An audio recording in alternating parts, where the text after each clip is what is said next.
It's like Rookie taking on Cool, and Cool has been just a monster in that mid lane. Has a kill to death ratio of about 4.3 at this stage. Just ridiculous. He hasn't died 20 times yet in this entire season. And it's one of those situations where Cool has been showing many different types of champions. It's not just been the carries, not just been the hard carry Syndras that we know from Cool, but it's also been the Lulu mid, for example. Yeah. Going for those most supporty choices. And OMG across the board are really adapting well to bringing on a hyper carry like Uzi. We wondered, okay, who's going to lose out on farm? It's kind of been, a collaborative process. Some games we see Sivir and a very tanky lineup and supportive lineup come from OMG. Some games we see the try hyper carry. That's when we all get very excited when we see the carries coming out of going Cool and Uzi. They have so many different gears, and that's why people are starting to speculate that OMG might be one of those very top teams in the world, because they're not just dominating the Chinese meta, they're not just dominating the other Chinese teams. They're showing so many levels and so many gears that you have to think they can step up to any challenge being thrown at them. Today, it's a returning IG who looked in form yesterday. Yeah, we'll see whether they can pull it off. The bans have come through, ladies and gentlemen. Invictus Gaming getting rid of Rumble, Kassadin, and Gnar from the table, and the answer is going to be Rek'Sai, Azir, and Thresh. So looking pretty standard. There's only a couple really that have snuck through as far as those really hotly contested picks. Jarvan comes to mind, Janna as well, but Pokemon looking to pick up a potential Aurelia, and I see this as a pick away from Go-Going. Go-Going has been going off on that champion. Yeah, 2 big matches on Aurelia last week, so it makes sense right there. He could have considered the Maokai. Yep. Of course, that's another champion who's available right here. Wow, the last second change to Lee Sin. Yeah. Very interesting to see with those 2 really trademark champions for Pokemon, the Maokai and the Aurelia, on a player who's been a little bit criticized as being limited in terms of his champion pool.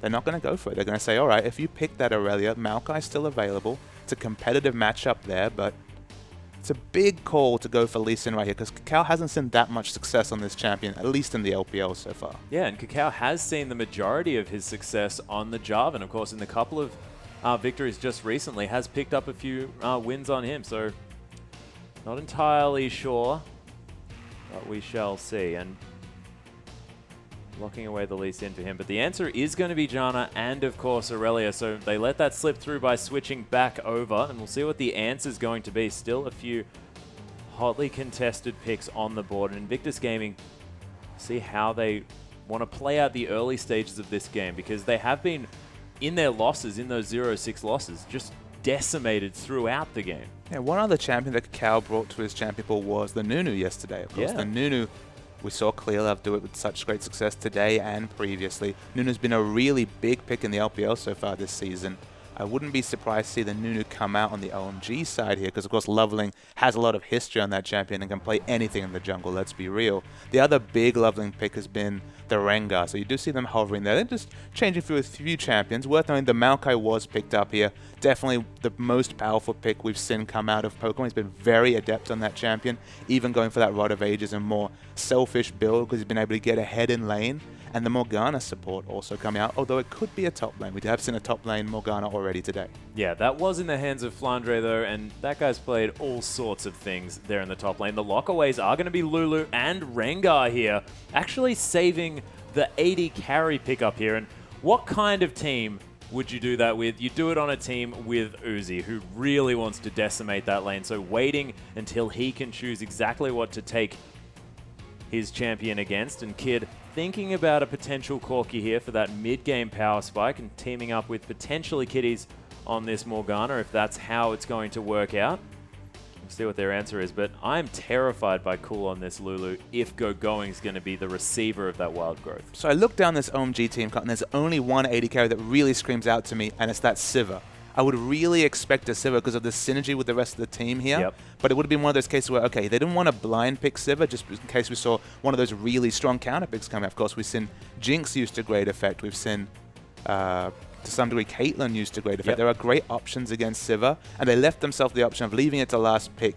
They've seen the Corki, and they decided to lock in the Vayne, so we will see Uzi's Vayne right here. So it's the hyper carry. Of course, with the Lulu mid, it did open up the hyper carry pressure. I just expected the On The Hunt to assist the thrill of the hunt. Of course, Irelia getting into the back of a team fight. But this is a different flavor of things. We've got the Uzi Vayne, and the hyper carries are really going to get going on OMG. Yeah, and I can definitely understand sort of getting excited about the Uzi Vayne, but we've also got Rookie on Yasuo here in the mid lane as well. Everything is looking incredibly exciting, and we've, you know, when Yasuo was sort of massively hotly contested, it was paired up with the likes of this Maokai who can use that Arcane Smash to get him in, get him amongst it, get that 50% extra armor penetration, and really smack about the carries coming through from OMG, and we'll see whether he's going to be able to do it. Yeah, there's also the Lee Sin kick, of course, on the ganks there. So team fight pressure coming out from the Arcane Smash, the kick on any sort of gank right there. A lot of tools for Yasuo to succeed, and he'd already seen the Lulu pick up. He knew it was going to be the Lulu mid, so he knew it's going to be a pretty low pressure mid. Of course, going to be annoying in a ranged versus melee matchup. But in terms of lane matchups for this nerfed Yasuo, of course, he has the base stats much lower than before. His shield's been repeatedly nerfed. A lot less safe in lane. He knows that Lulu's not going to be able to provide that much pressure in lane. So they're throwing the Gambit out there. It's a hyper carry in the mid lane to some degree. Another AD carry in a lot of respects in terms of damage dealt. So a lot of potential action coming out from that Yasuo. Yeah, exactly. I think he recently received a couple of extra quality of life buffs, maybe a little bit more movement speed. I'm not sure whether that came through in the 4.21 patch that we are on. Of course, live, he is up to about that stage. Has been seeing a little bit more play, but we'll see whether he can be utilized to full effect here because... man, in the hands of Rookie, I could imagine that a couple of nerfs not going to bother him too much. No, Rookie's Yasuo. We've just seen so little Yasuo. Yeah. And when he comes out, you never know the amount of potential. He's set up to succeed to some degree with the Arcane Smash in team fights on a very short cooldown. Plenty of opportunities to get that really huge last breath. And then, of course, the Lee Sin there also to provide that pressure. So a lot of knock-up synergy right there. A very strong bottom lane matchup here. It's the Corki Morgana versus... the Vayne and Janna here. Vayne and Janna not a laning, not a duo that you pick for laning. Are going to struggle in a 2v2. But OMG have so consistently gone with the lane swap right here. I think IG are going to be one step ahead of them because how many times have we seen OMG invade for vision? They're going to want to do it again, especially in this laning matchup. And I think IG are going to try and call their bluff. Yeah, we'll see whether they can manage to get that. The thing that we're looking at here as well is the fact that, you know, Corki, a lot of magic damage to pair up with this Yasuo. But let's get on to the rift. Stop talking about it and get into the game.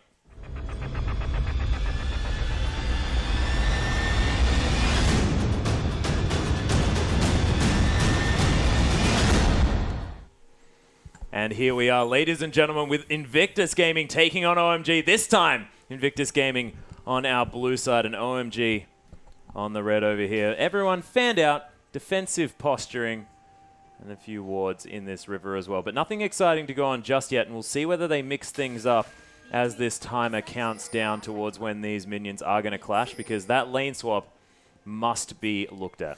OMG have repeatedly gone for the early invade, trying to get vision, trying to get the lane matchups they want, and they haven't had their bluff called strategically in any of the series we've seen so far. It's one of the big keys to their success is they've always managed to opt into the laning phases they want. Of course, with this Janna Vayne, you have to expect they don't want to go for the 2v2 against Kid and Kitties on this Corki and Morgana.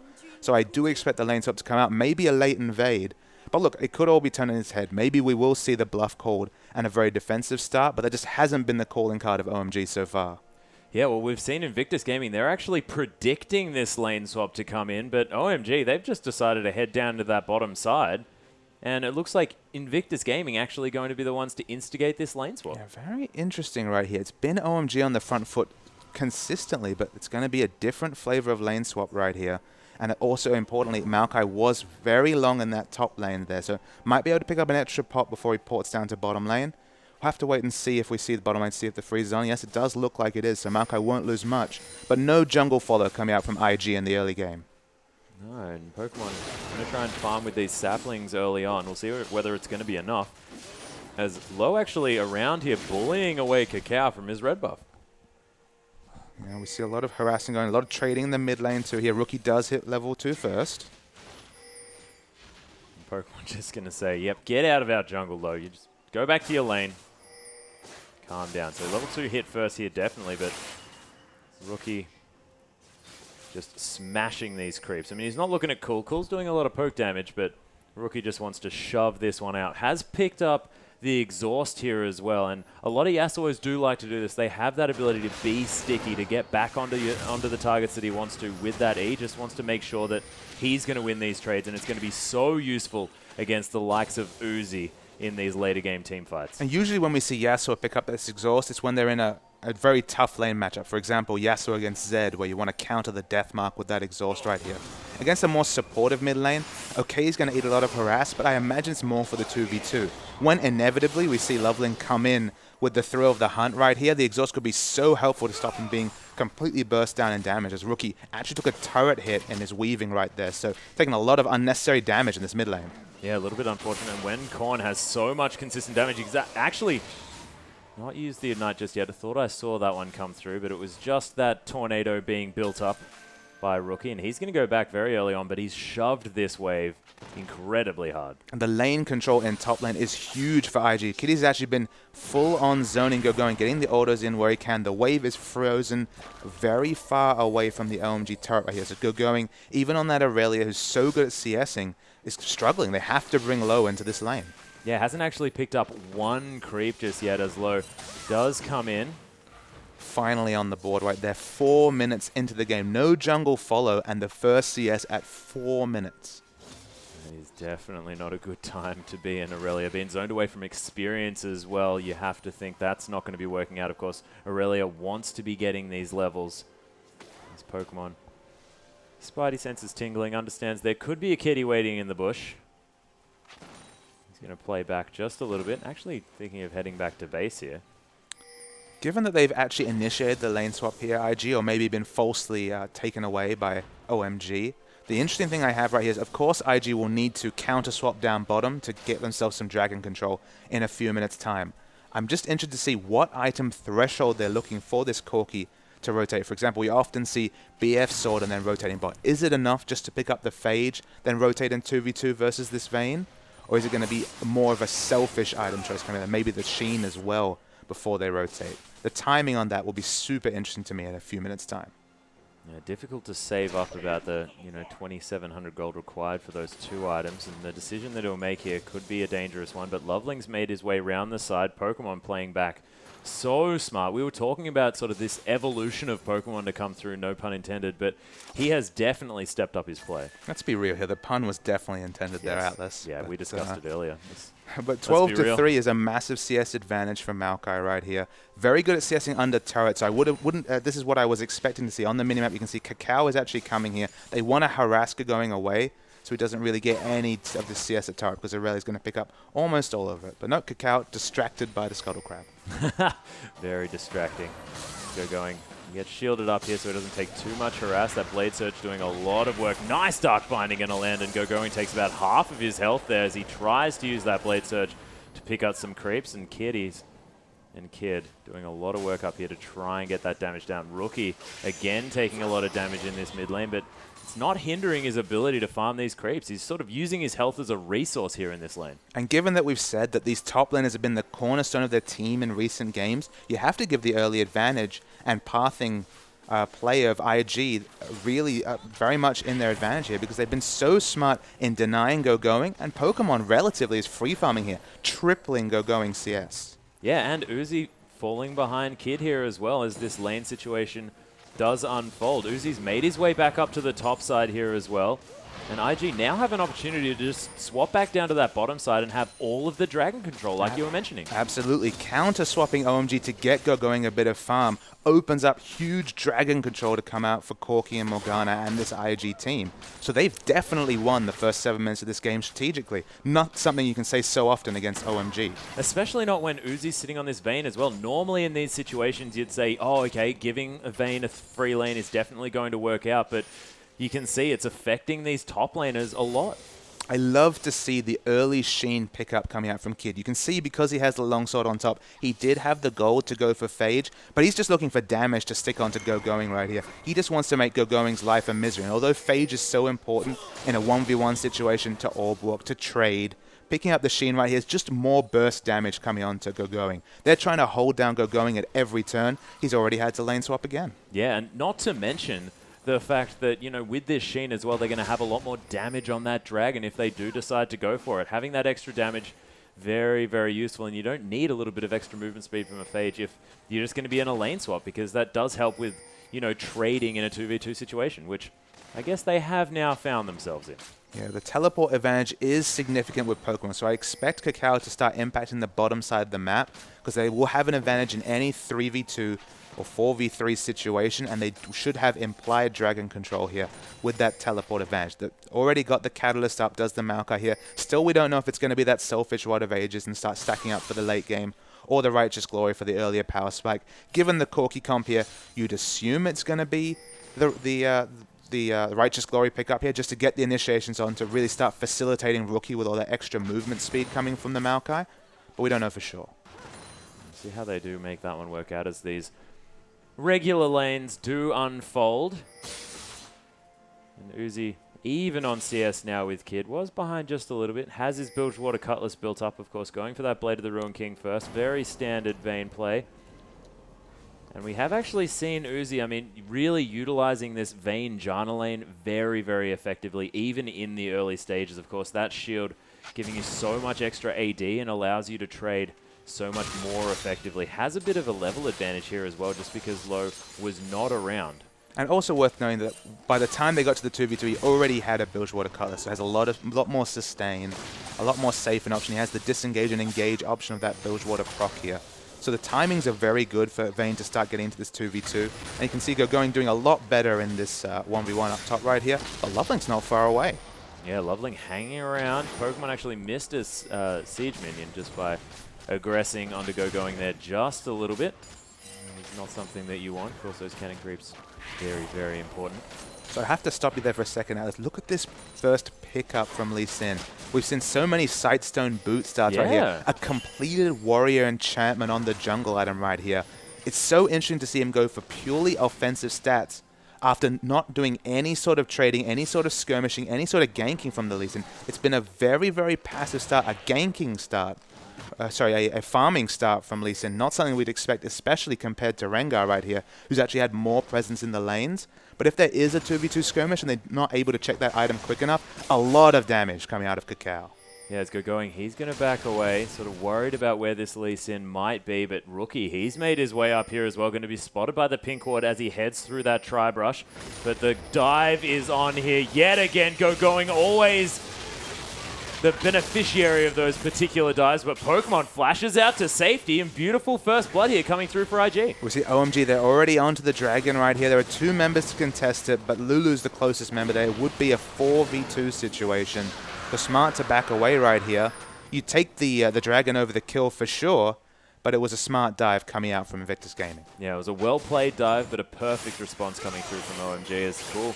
He's going to get aggressed on here a little bit by Rookie, utilizing that shield that he has there as well, but Cool's Glitterlance really starting to hurt now that he's hit that level 9 stage.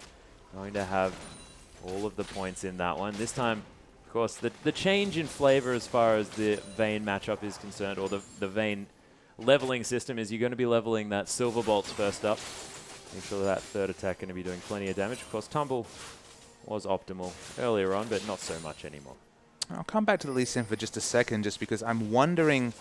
It was a surprise to see it picked first. Obviously, it showed a lot of priority put on that champion by IG, despite the fact that they've had quite poor results with it, especially lately. And then to not pick up the Sightstone in a matchup against Lovelink's Rengar is so interesting to me, because usually the thing you want to do against Rengar is to get deep wards in so that you can see him popping that Thrill of the Hunt and just have that extra warning to be able to back off the lane and stop him from using that such an important long cooldown he has with the stealth. They don't have any aggressive wards whatsoever in Invictus Gaming here. So given there's been no early skirmishing from Lee Sin to snowball his lanes, this first Rengar gank, if it's successful, could start a very strong mid-game snowball for OMG. We'll see where he does decide to go, of course. Looking around this mid lane, hasn't been spotted by any wards. Not at risk of being spotted by any pinks up here either. But it is going to be Rookie just heading back. And this has been his sort of playstyle here, not wanting to stay in a lane with a Lulu in order to get sort of poked down. Instead, shoving it out relentlessly. Now has that static shiv as well. So really, really important buy here coming through for Rookie. He definitely needs the shiv for the counter push there. When we last saw the mid turret, it was so low just from Cool hitting the mid turret with reckless abandon, not looking to match Rookie in his transition to the top lane, just doing more and more turret damage in the mid lane right here. He really wants to take down this structure just to open up some vision. Of course, OMG, they play so differently once they get their outer ring of turrets down. They're so aggressive in getting the wards into the enemy jungle and starting their pick game, even if they don't have a true pick comp. They have plenty of pick power here today, though, so you know they want to get those turrets down as fast as possible. Yeah, Pokemon actually trying to push this wave into the turret. And he's got some friends on the way. Rookie's up here as well. A lot of top lane focus here. They know that OMG is all about getting going. And unable to this time. That was such an uncomfortable thing to have to say, I'm not going to lie to you. And Pokemon, he is going for the Rod of Ages build right here, so he's delaying his power spike for another 10 minutes, but we might see a fight in the mid. Yeah, Cool got kicked, but wasn't in range for that last breath, and Cacao's going to fall down. The Tornado's going to land, not going to be Rookie going in on that one, as Kitty's going to use that Black Shield to dodge away from the bowler slow.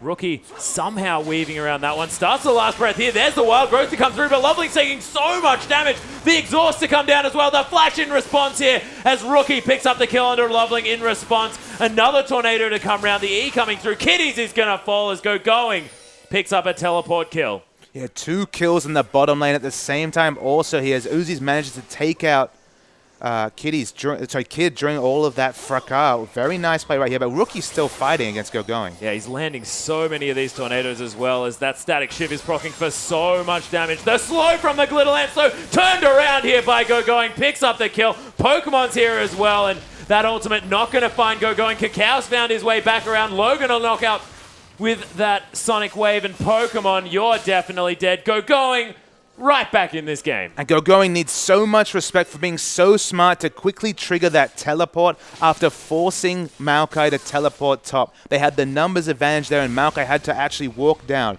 So watch the map right here. You can see there that Aurelia starts her teleport right now after there's already been a kill coming down for OMG.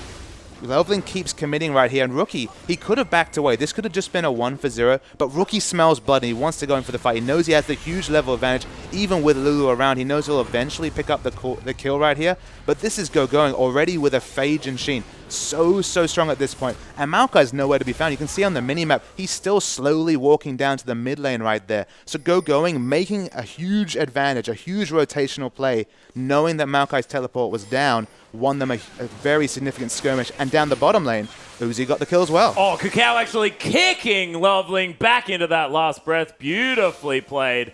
It's Cool not going to find the Glitter Lance here, and IG going to clear out some wards. Cool looking to put some pressure on because of his range advantage. Going's found his way in here as well. It's a decent wind wall to try and help Rookie out. And Cacao, he's back in here as well. The safeguard can get in the way here, but he's going to die for it. Going is so big, and now with that Wild Growth as well. Going so strong. They take down Rookie as well as Pokemon gets turned into a little critter, and he's going to have to get out of here because Cool is just assisting in these fights so beautifully. And the class of Going is shining through in what we call the battle of the top lanes right here. 3, 1, and 2. It doesn't matter that he's 30 CS down. He's made so many significant rotations on the map after a horror early learning phase. And they always say that form is temporary, but class is permanent.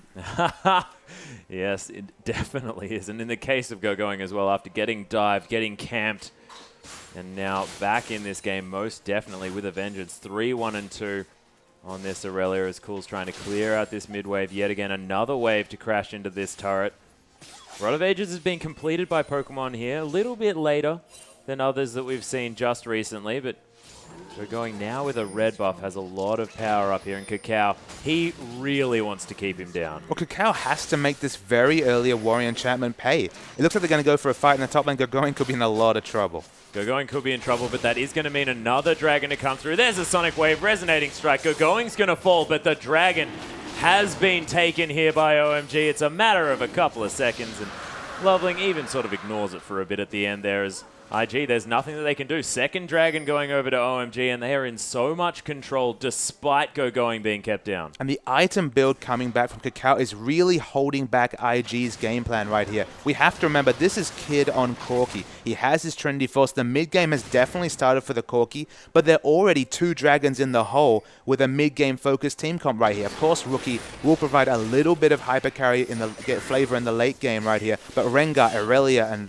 and Vayne will be so strong for OMG in the late game. I'll hand the late game to OMG, and they're winning in terms of neutral snowball in the early game. So IG, they made some smart moves, but I, again, have to come back to these item pickups from Kakao. If he had had that early Sightstone and been able to predict the rotations from OMG a bit better, we wouldn't see this 2-dragon hole they're in right now. And he got this extra damage in the jungle as well. Hasn't really translated that to a creep lead either. No, he's spent a lot of time farming on Lee Sin. It's just such a surprising pick. After seeing so much success with the Nunu last series, and Nunu being a blocker pick for champions like Rengar, because you get that early Sightstone, you always have early wards down the enemy jungle, and you just have the ability to hold down aggressive junglers with that kind of counter pick in Nunu. Nunu was available this game, not taken by Kakao. So much priority put on this Lee Sin. They could have picked Aurelia first, of course. They were mulling over it. They've got basically nothing out of this Lee Sin pick. Yeah, and as a first pick as well, as you mentioned. Very interesting. We'll see whether it is going to have the impact later. Of course, those last breaths with the kicks are very, very important. Kakao, a very seasoned Lee Sin player as well. But Pokemon now trying to farm out this top wave. Of course, Going did manage to take down that top outer turret here as well. So the third outer turret now for OMG. And talking about taking turrets, this is the team that you want to discuss, because OMG known for their ability to push objectives early on, now with complete dragon control and the outer ring of turrets taken down as well. And Uzi's now rotating around this map as well. This Vayne, he wants to get it out. Of course, the Brutalizer's been completed, almost has his couple of purple items to really get himself in this one. Does have a null magic mantle there as well, so wanting to build potentially that QSS very early here. In the bottom lane, we do see Cool might be caught. Cool might be in trouble. He is, and he is in fact dead. His kid's going to pick up that kill there. Cool, maybe a little bit of an overextension, but they're going to trade that for an inner turret there in the mid lane, most likely. Now, Cool was trying to create aggro down bot because we saw the 4-man group was starting to try and get aggressive wards in this top blue side jungle for OMG. Yeah, Thrill the Hunt has been popped here. Pokemon incredibly tanky with that Rod of Ages coming through, and Kid, he wants to get some rockets into this one. Going's found his way around as well. Uzi's popped the ultimate, but doesn't decide to go too far in as Pokemon going to try and clear out some wards. Scrying all going to be used just to spot OMG's retreat. Yeah, IG do have position on this mid turret here. They should be able to DPS it down before the contest comes in. Yeah, Cool only just respawning here as well. It didn't have a lot of health, and Invictus Gaming able to pick up their second turret of the game. Outer turret in bot lane, the only one left standing. Dragon not going to be available for the next few minutes. Probably 3 on that one at about this stage. And OMG looking to keep the pressure on here in the mid. Yeah, OMG's plan earlier, just before Cool died, was to get aggressive wards in the IG blue buff side so they could have Vayne split push. Lulu could split push the bottom, clear waves, and of course Uzi could go top and there'd be no one to counter him, but he's in trouble. There's the kick onto Uzi coming through as well, the last breath coming down as well.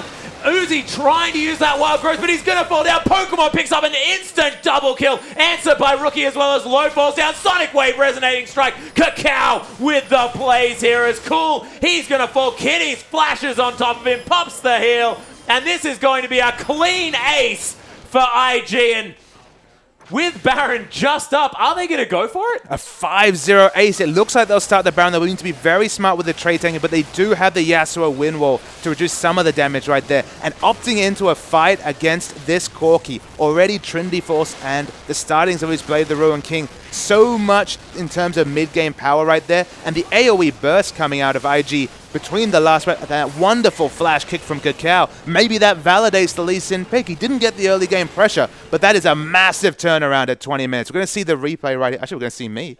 Hello, guys. Hey, Chris. But would have been nice to see a replay, but we do see it on our screen right now. So much right, the AoE damage, just triple kill instantly right here before anyone can react. The support of Lulu in the background there has used her ultimate, doesn't have any damage to provide whatsoever right here. Kid goes in, gets the last kill right here, and I don't know if we've seen a 5-0 ace in any OMG game this season, so it's a big win for IG. Yeah, and that was just a demonstration as well of these KT Arrows players, Rookie and Kakao, showing the synergy instantly with that last breath after the kick in exactly the right spot as Uzi's actually getting aggressed on here by Rookie. It's a beautiful wind wall to come in. Catches low here, but Uzi's not caught out as Rookie's trying to escape now. The rest of the cavalry has found their way in. Loveling, he wants to finish off the kill. He gets Rookie. Uzi, he's still alive. Loveling gets wild growth here as well as OMG. Try to turn this one around. Kakao, he's running away. Loveling just leaping around these brushes, and Pokemon with no damage not going to be able to secure anything, and that's 4 dead in the bottom lane for 1. A 4-for-1 trade, and crucially 4 Baron buffs cancelled out by OMG right there. IG with 2 overzealous. They thought, all right, we've got Yasuo. He can match the split push coming out from Uzi. They did not expect to have the full cavalry coming from OMG right there. And so fast this game turns. The seesaw of yesterday's series, LGD versus IG, we used that term a few times. It's happening once again in this series. It's so back and forth. Of course, OMG with a lot of power early, but the Dragon just respawning. OMG able to keep their stranglehold on this neutral objective. The Scrying Orb's going to spot them. So that's just going to be basically a TV show here for Invictus Gaming as they watch the Dragon fall. Yeah, the third Dragon again against a mid-game comp, picking up these 3 dragons, just gets them closer to that snowball. About 12 minutes before, theoretically, we might see the 5th Dragon coming out. And for a late-game comp, to be the first to have the realistic chance at 5 dragons is massive for OMG. IG, they validated the Lee Sin pick, got the 20-minute Baron, which was a huge win for them right there. But that counter throw in the bottom lane, where they gave away 4 kills, gave away their Baron up advantage, has put this game squarely back in OMG's court, despite being 1,000 gold behind. Yeah, and you really cannot underestimate Uzi on this Vayne as well. Able to have all of the moves to get away from Rookie and playing that beautifully.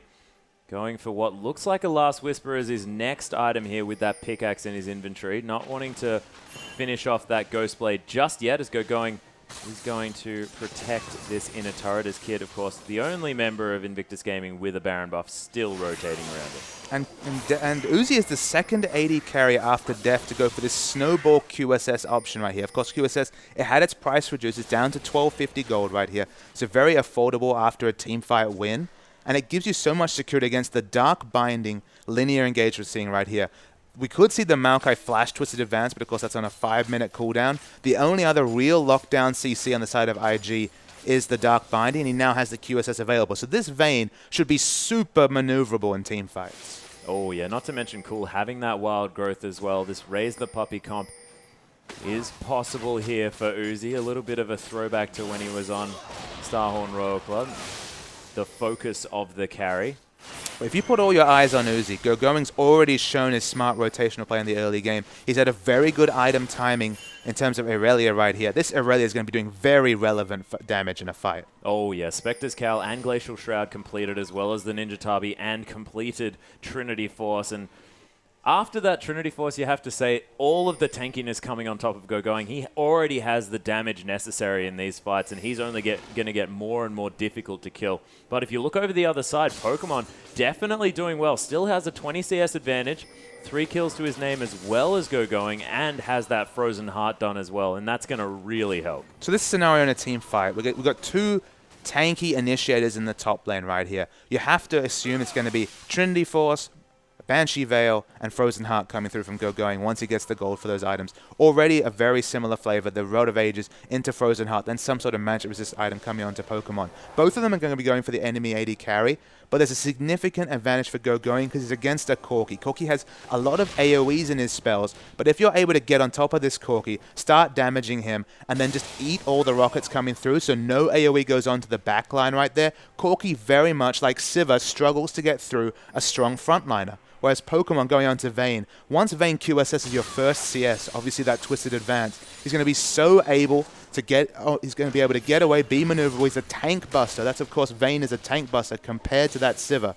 So it's a very big advantage when you compare Vayne and Corki against a very fed front line. So I worry for IG here, unless we see the crazy Wombo coming out of Rookie. Yeah, Rookie really needs to get right on top of Uzi, and he needs to be eliminated instantly because it's that knock-up, it's that hold that you get from the last breath that isn't QSSable. So as soon as they get that off, they need to destroy Uzi and then win the fight, as we saw demonstrated so beautifully prior. But Invictus Gaming are stretching a gold lead just a little bit as they do solidify about a 2,500 gold advantage at this stage of the game.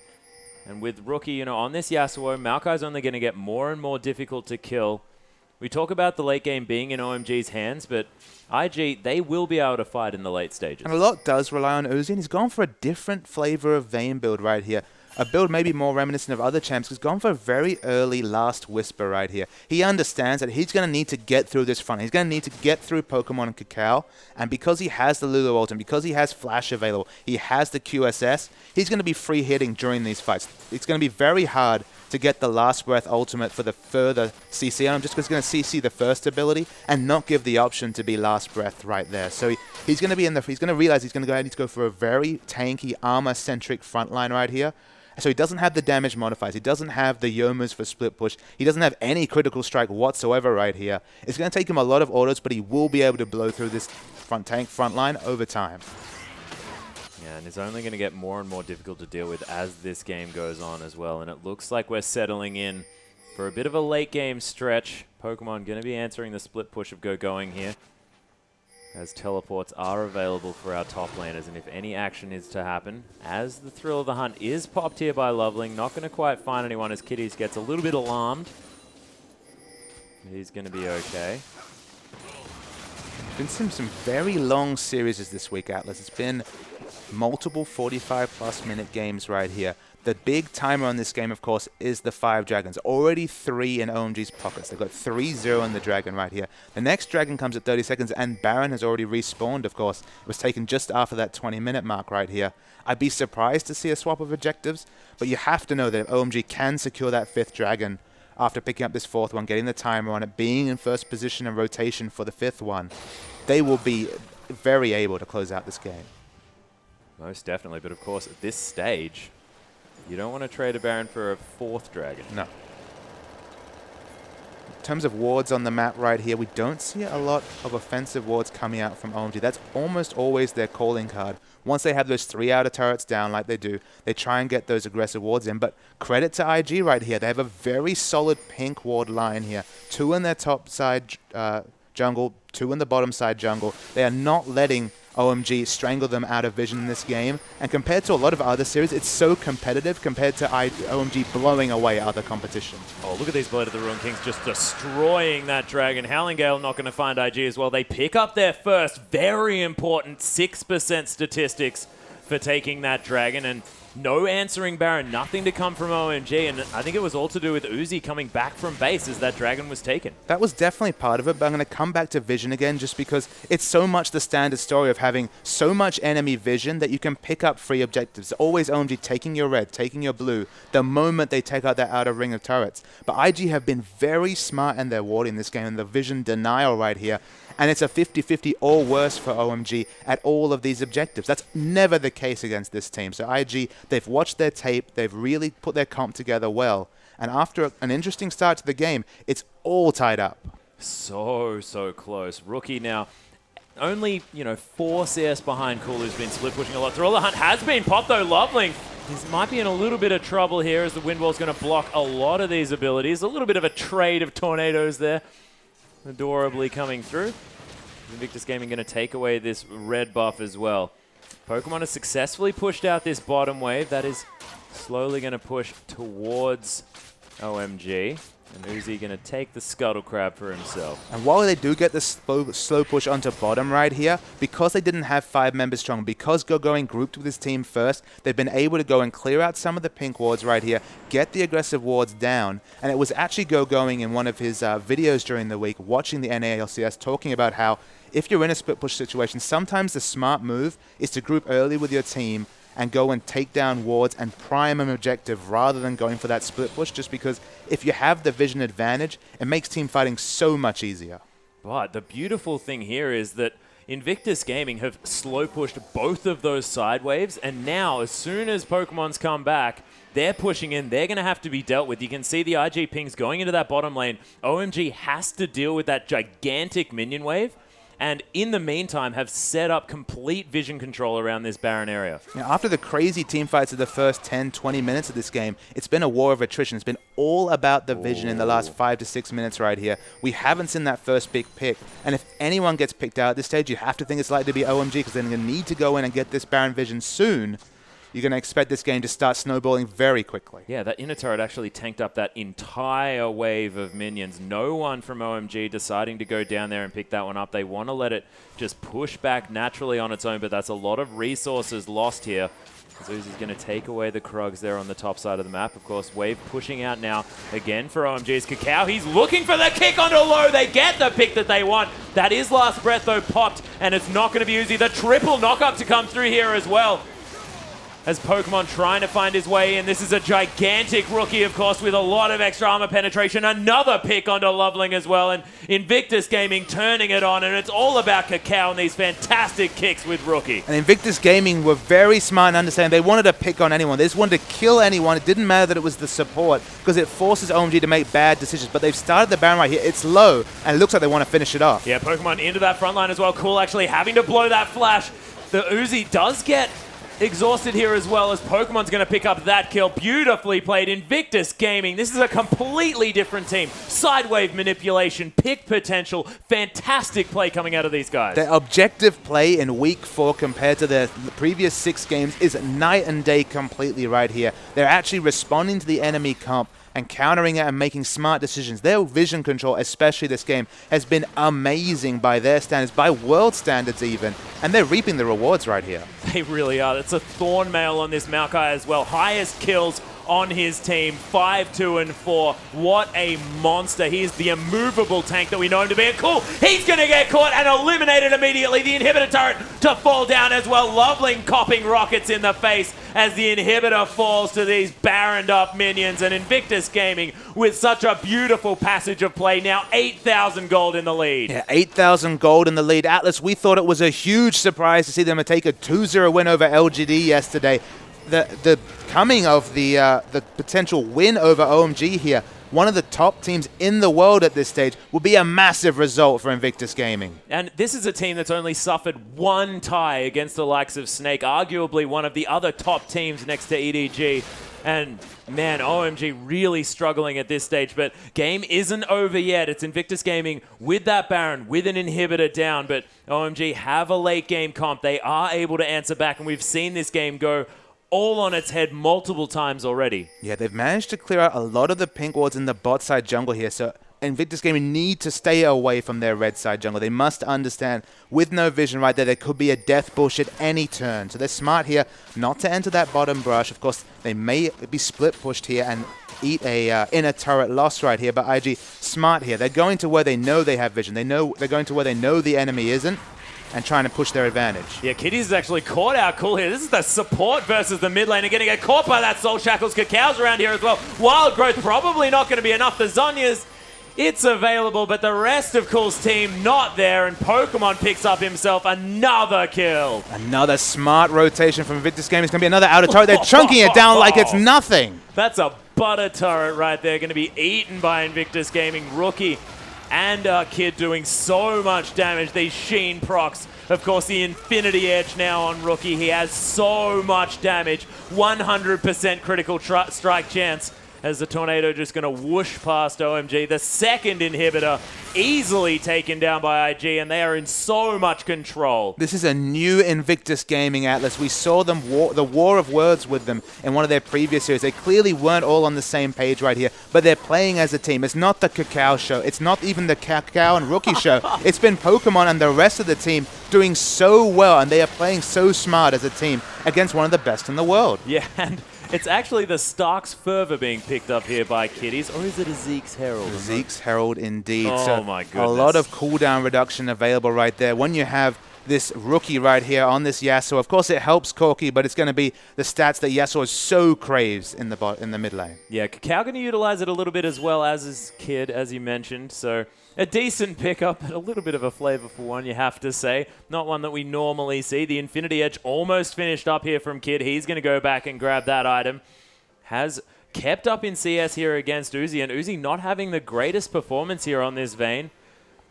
And not going to have the opportunity in his build either to build up that crit item, the gigantic Infinity Edge, in order to really complement his damage. But this is a vein does rely on those Silver Bolts in order to get that damage down, and wants a Phantom Dancer in order to sneak around these fights and not get creep blocked or anything like that. And because I was so critical of this Lee Sin pick that, of course, has developed into a really important master stroke for Kakao and IG right here, I'm going to return to the Vayne pick right here. I talked about how Sivir fits this comp to a T just because it helps with the rotations, it helps with going and Loveling getting into the backline with all that movement speed right here.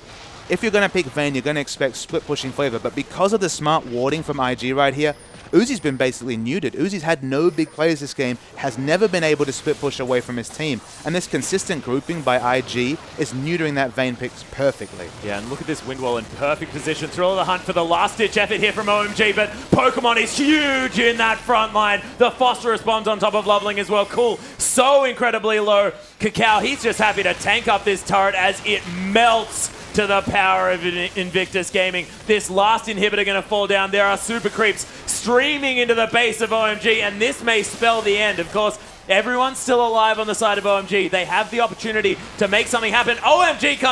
Cacao, going so deep in this fight. He's just going to die for free. Pokemon now getting destroyed, but his passive doing so much work. Low getting ripped apart. Rookie's coming in. He gets turned into a critter, and they're turning it around. OMG looking fantastic, but Uzi's going to fall down. Kid's still huge, but Pokemon finds himself the only man alive, and OMG somehow managed to defend. After such a smart first 38 minutes, Atlas, Cacao had a bit of a brain fade there. He went for the flash kick to proc Rookie's ultimate, but was out of range by mere inches right there after the range nerfs on that ability a few months ago right there. The synergy was not there, and once Cacao died instantly, the rest of his team fell around him. So of course we do have 3 super minion waves pushing in, so OMG will not be able to pick up any counter objectives. But after such a smart, measured 38 minutes, IG cannot afford to make more mistakes like that. Yeah, it was definitely not what you want to do, and you don't want to give this team a chance to get back in. Of course, with these 2 inhibitors falling relatively recently, they're going to have a little bit of time where they have to just deal with these minion waves, and IG going to have entire control of this map. The next 40 seconds is going to be when that Baron is available, and you have to think that IG, after a little bit of a misstep, will want to secure that objective before they go for anything else and let these super creeps do some work on the last remaining turret for OMG. They don't have the flashes available on any of their carries right here, so it's going to be that much harder for Pokemon to get into the back line right here, of course, without the flash Twisted Advance, that 900 range gap closer, compared to, I believe, the 500 range naturally. They're going to find it difficult to get the picture-perfect Cacao initiation, barring a Miracle Q right here. So smarter, just wait for this Baron to spawn.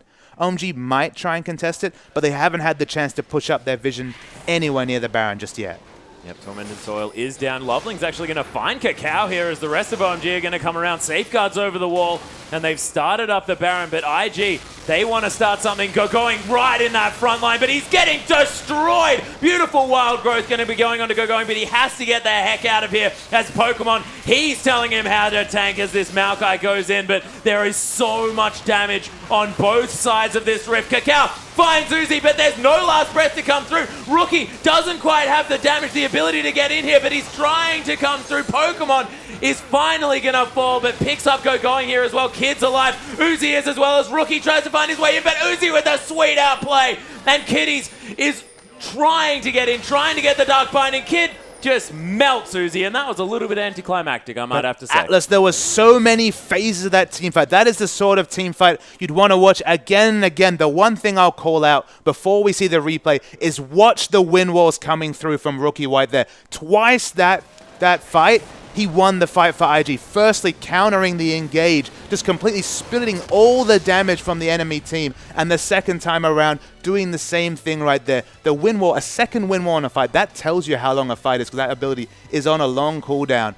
But that was a wonderful fight, and I have to hope that's the post-game replay, because it was unbelievable play from Rookie and IG right there. And they've done it. They've taken a game off OMG. And realistically, if they play like that, and if OMG allow them to play their game, if they play reactive to IG, this could be a serious loss for OMG. Yeah, and IG having so much momentum going into the next game as well. I mean, things looking shaky in sections here, but Invictus Gaming showing the team fight prowess and that synergy of that mid and jungle play. Not quite getting the last breaths in the right positions, but in that last team fight, it was just beautifully done as, man, Kid, that guy was doing so much damage. And let's have a look at it again. So we're going to get the replay right here. It is this last big fight. So OMG realized they're going to hit the go button here. Now watch the first wind wall when it comes in. The first wind wall completely stops 4 members from doing any damage right here. And it lets you know how long this fight is, because they're consistently looking for the last breath. The first Q there is Zonya's by Cool, so he's not able to use the last breath there. Is Rookie right here. Again, Kakao goes for the kick. Again, it's out of range of the last breath right here. So it's a very long, drawn-out fight, but Kid is free hitting at the bottom, doing a lot of AoE damage. No tanks in his face, but that second win wall right there, splitting the team again, spelt death for Uzi and the rest of OMG right here. It's smart outplay attempts by Uzi, but he understands there's nowhere for him to run right here. It's a warded brush. Sad days for him as the 790 damage crit comes in right there. And IG have done it. They've taken one game. It's a big win for them here, but again, it's only one guaranteed point for them here in a long 44-game season. This is not the postseason just yet, but to go from 6-0, a wonderful start to the season, then that 0-6 slump where we start to reevaluate our expectations for IG.